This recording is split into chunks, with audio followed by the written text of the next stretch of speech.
the definition of the title. Sade, it's one of the few luxury things you can't buy. You can buy any kind of love, but you can't get Love Deluxe. Concerning the new album for Love Deluxe, who's the producer? We produced it. We've always worked with the same engineer from Diamond Life days. His name's Mike Peeler. He's there always with us while we work. But basically we produced the album ourselves again. Why? Why did you guys feel like you wanted to produce? We decided that we wanted to work without a producer and just stay with the engineer that we used on the previous albums. Because we developed that much, I think, that it was very much a performance. The production was much more of a performance thing, was like Robin getting the best performance out of us. It wasn't like this more classic situation where the producer arranges and writes. He was there to sort of like bring the best out in us. And I think through playing live, through playing in front of a bigger audience and through, the fact that we'd recorded already, we sort of understood ourselves, better. We understood how to, when to say, yeah, that was good or that wasn't good enough. And it's simple then, there's no problem with egos, there's no problem with making a decision. The decision is then the band's decision and nobody else's. And it was just the right moment. Was there any difference on agreeing with the producing part of that record? Not really. I think we quite easily come to the same end. I think we're just lucky in that sense that if there's a fight, it's usually resolved. It doesn't end up in somebody getting on a plane and leaving the country. Listening to Love Deluxe, personally I seem to notice a little bit more stark sound, maybe some experimentation with strings, cello. Mm-hmm. Is there maybe a slight departure musically on this record? I think we approached Love Deluxe sort of quite blindly in a way, like we did when we made Diamond Life. There's a certain amount of, sort of innocence. We were quite adventurous, I think we needed a break, in order to want to make another album. I think the break, actually, being away was good for us all, because it gives you a chance to realise why you're doing what you do and actually want to do what you do, not just do it because you're already there and you're on the roll. It is quite raw and stark in the same way that Diamond Life was, although it's very, very different. And we've come a long way since then and changed a lot. How about the use of strings or cello? I hear some string noise, especially in No Ordinary Love and in Pearl. I'm obsessed by cello, but it's my favourite instrument. In fact, Stuart bought me a cello. We had a big fight recently, and he came to the session with this peace offering, this brilliant peace offering. So ever since, I've been trying to antagonise him to see what I get next, but it hasn't worked. He hasn't risen to the bait. But anyway, I've got my own cello, and I sit in the middle of my house in this empty room, and I play. I can't play. It's terrible, the sounds that I make. It's like sort of wails, fawning wails. I love cello. It's so deep. It's so heavy. And it was very right for the song Pearls, because it's so melancholic and so sad. No Ordinary Love, were there strings involved with that? Yeah, but not real strings, synth strings on No Ordinary Love. As you well know, it's been said that the songs of Sade are of friendship, love, lost love.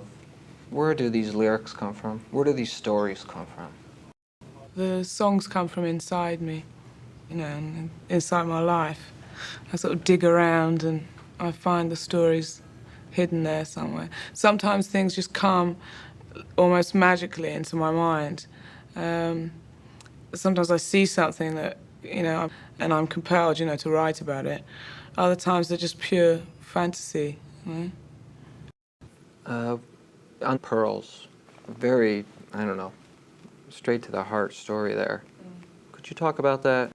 Pearls came about because I saw a news bulletin of a mother collecting grains of rice at the roadside, you know, scrabbing around in the dirt and just picking rice that had fallen off a relief truck going through to the north in Somalia. And what really struck me when I saw the bulletin was really that could have been me, you know, but it just happens by chance that I was born in Nigeria. I wasn't born in Somalia. And really that song's about the chances, you know, and about fate and the fact that we're like one huge race and any of us could be born anywhere, could be any colour, and we're just circumstances of our birth, really. We're victims of our circumstance. And Feel No Pain sounds to me like a song of the times. Yeah, Feel No Pain is just a reminder that however fortunate you are and however comfortable you are, you can't shut your eyes to what happens around because it creeps up on you. So if there's a problem, however perfect you think your life may be, you will eventually be affected by other people's problems. So to be aware and to do the right things to make a balance. And it's a song for all of us, you know, as a reminder that it's a problem that belongs to all of us.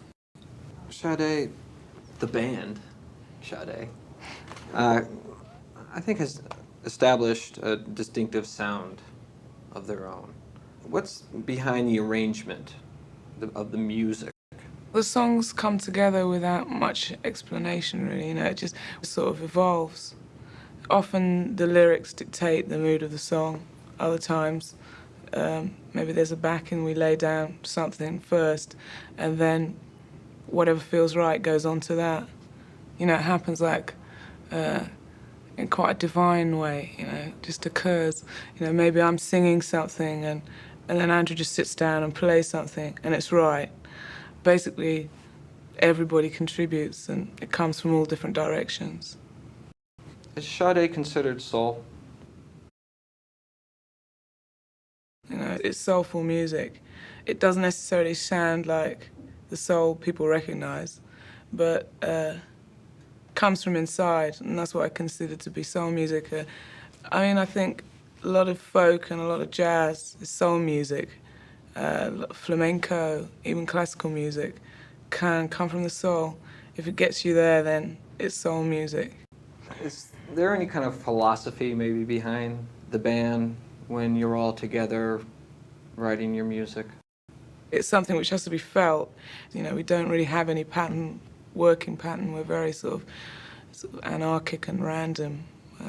We're not exactly what people would expect, you know. We're not very sort of organized. When you first entered the scene, 84, Diamond Life, there was pretty much a lot of synthesizer, dance music. But you succeeded. Would you explain how you shone through this music at the time? I think there's a lot of people who are open to a lot of things. I think it's the reason we managed to break through. We actually got a following, quite a big following behind us in England. You know, we played live and people came to see us. I think there's a lot of people who are open to taking in lots of different things if only it's made available, you know. It wasn't so amazing that people liked what we did. It wasn't so incredible. I think that the same people will still be attached to us. I don't think by disappearing and things changing that the door closes necessarily. Speaking about going away, the 4 years that we didn't hear from you, what did you do? Well, we sort of got on with our lives, basically. We started living again a little because we'd just forgotten what life was all about, I think. You just keep going and going. I went to live in Madrid, in Spain. I built a house. well, not physically, brick by brick, but I bought this house, which was a sort of crumbling ruin, and I didn't know it was a crumbling ruin. Where's the house? The house is in London, and so I had to get a bit involved with that. And inside the house, in the basement, we made a studio, so we finally got our own studio. After all these years, you know, we've got a place that's our base. Yeah. Would you be able to describe each member of the band, maybe some characteristics, what it's like working with them? Yeah, everybody in the band's very different. I call Paul Scissorhands because he always has scissors in his hands and he's always cutting things out of magazines and newspapers. I don't know what he does with them. I don't know if he eats them. I don't exactly know what he does with them, but he likes to collect things. And we call him Producer Man because he sleeps during the album. Most of the time he just sort of sleeps and he just wakes up, walks in at the right moment, says the right thing, makes the right comment and goes back to sleep. But he's sort of very baroque and roll. He's built himself this sort of very Vegas type little castle in the middle of London. And he lives there with his very baroque and roll family and shocks the neighbourhood, basically. Andrew's very sort of faddish. He's called Fad Man. He's got the latest technology. It's usually so small it fits in his pocket. And he gets very disappointed if you're unimpressed, so you have to react. But he's our techno wizard. He's the man who knows how to switch the computer on and off and much more. Andrew's completely different sort of person. Andrew's, for me, he's very good because he's quite levelling to me. I'm quite a fiery person, and he puts perspective into my vision, I think. We work very well together musically. He understands me. He interprets very well, you know, the ideas that I have, and me to him too. I think we communicate quite well, and he's very important because he keeps me sort of stable, I think. Stuart's a wild man, and he used to look quite sort of slick. My granny used to think he'd be this nice sort of boy for me, but now his wildness has sort of come out, and he's grown himself some dreads. Stuart's very obsessed by music. Well, we all are, but Stuart expresses it more. You know, he's always got a CD in his pocket. Stuart and I think we've got the most difficult relationship amongst the band. We always have had though, and we tend to fight and throw things at each other. When you first all got together, and I guess, you know, you could tell me how it all went down, but and you first heard this music and it came out, did you have any idea at all that would be so successful? In the beginning, we didn't think about success. I don't think we thought about success. We just thought about making this piece of vinyl. That was our major ambition. Just, it was so exciting, the thought that, you know, what we do is going to go turn into plastic and be around forever, you know. Even one copy we would have been happy with. Well, one copy each, at least. I mean, you assume that the point in making music is that you're going to affect somebody or somebody will like it, because there's no point in making records if you don't communicate something to somebody. Then what's the point in making records? Maybe just stay at home and play with each other. I mean, make your own music. I know you mentioned that when the band goes in together, after one album's completed, you really continue with looking forward to the next album. Is that what happened after Diamond Life? Actually, after Diamond Life, we went more or less straight into record Promise, maybe a year later or something. And I'm not too sure why. Things just sometimes happen and you're not too sure why they happen. It's not too good because then maybe sometimes you do things for the wrong reason. You know, you do things because you think you ought to do them rather than doing it because that's the thing you want to do. But I guess in a way it was a release because when we went back into the studio it meant that I was away and I was off the scene. So that was very good for me. You know, just to get back into the studio and be away from what I consider to be quite madness.